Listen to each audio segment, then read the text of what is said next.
I saw this today. It was an exterior door, but what makes it different is the threshold is different. Normally an exterior door has a wooden threshold. This one was plastic, which prevents it from rotting out.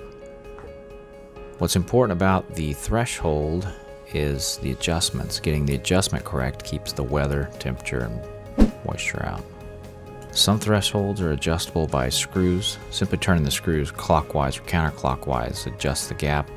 And some like this are just a friction fit, loosening the screw and manually adjusting up or down. This one was a one-piece molded plastic threshold that actually created its own hinge. This takes the guesswork out of adjustment because the more pressure the door puts on it, the threshold raises or lowers. What a great design. The other things that have to be correct are the side jamb and the actual sweep itself. The sweep needs to be pliable, no cracks, and not damaged. Adjusting correctly, you shouldn't be able to see any daylight underneath.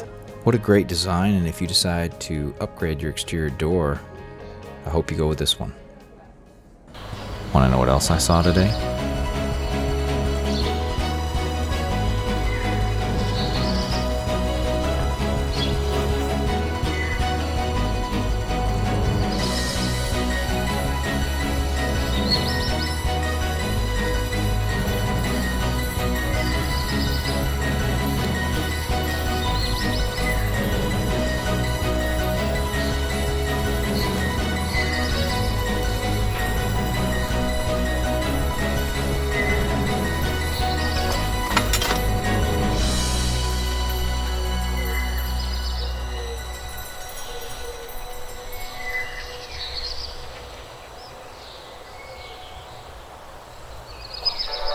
Subscribe to our channel and we'll keep you in the loop.